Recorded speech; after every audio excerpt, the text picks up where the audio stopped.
Hey there everyone, and welcome to Bathurst. I'm Michael Kundakcioglu of SideMax Motorworks, and for today's detailed lap guide for Assetto Corsa Competizione, I'll be taking you through a 1 minute 59.7 second lap of the infamous Mount Panorama circuit in the Porsche 911 GT3 car in preparation for this Saturday's 12 Hours of Bathurst round of the SimGrid World Cup by Thrustmaster. That was a mouthful. As always, make sure you like and subscribe to the channel for more content, and enjoy. Mount Panorama is known worldwide for its startling elevation changes combined with its super tight and technical sector at the top of the mountain, akin to the unforgiveness of a street circuit, as it's wrapped with concrete walls.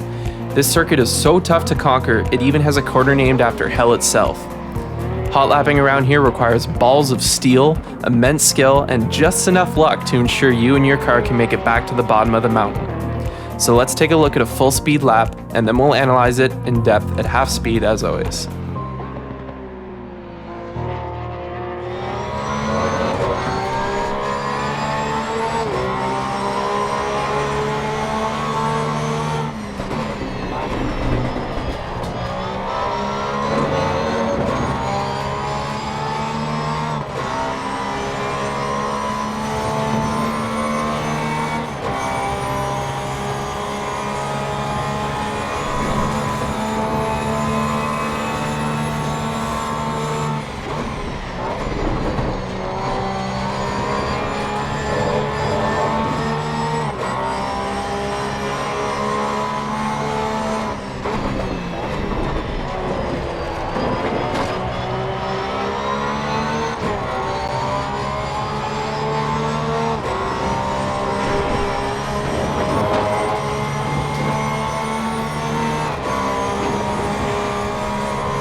Alright guys, so that was a 159.7 around Mount Panorama. Now let's take a look at that lap in detail.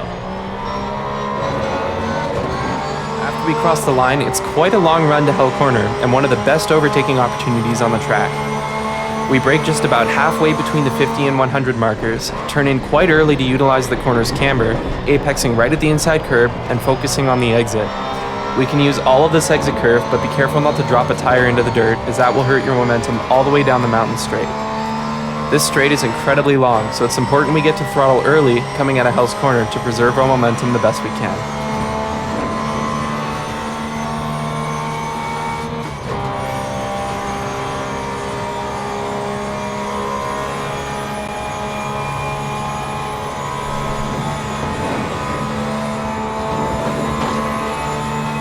On approach to corner 2, otherwise known as Griffin's Bend, we just about touch that rev limiter as we brake just before the 50 sign and turn in early once again while trail braking to rotate the car.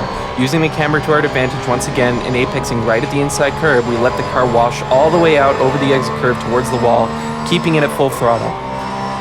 A quick run here down to corner 3, we're still full throttle as we apex, almost grazing the inside wall right here, and then we let the car wash out while we're braking before turning into the cutting. Once again, trail braking hard to keep the car rotating, and we get to throttle as soon as we can right at that apex as the next sector is almost flat out. Momentum is absolutely key coming up the hill here. We're wide open on the throttle through the quarry, grazing the inside and outside curves through the quick chicane that is corner 6 and corner 7, and barely missing that wall on the inside.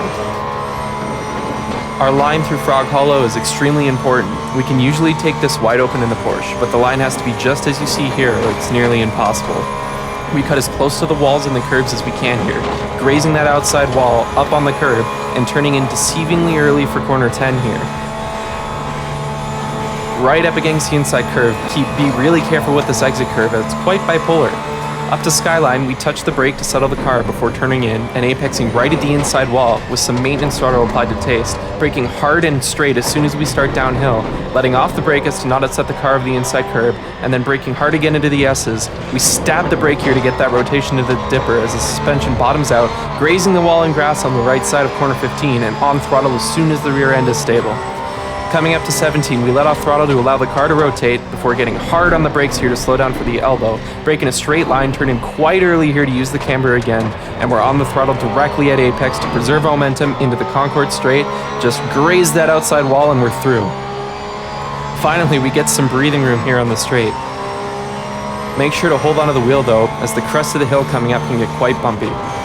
Don't worry if you're not as fast as you'd like to be through the previous sector. It's incredibly difficult and takes many hours of practice to get it right. The most important thing to focus on initially is navigating the previous set of corners safely. Slow and steady wins the race at this track, especially in endurance events.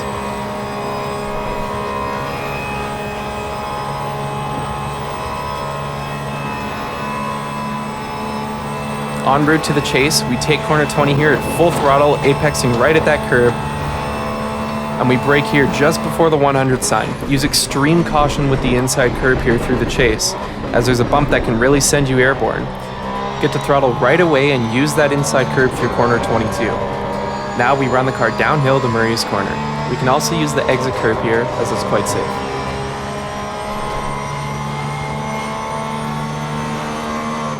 En route to Murray's, we brake right after the 100 sign, turn in quite early again, and trail brake right to the apex before getting to throttle. We can once again use the apex curb here, but it can be quite bumpy again, and we're across the line.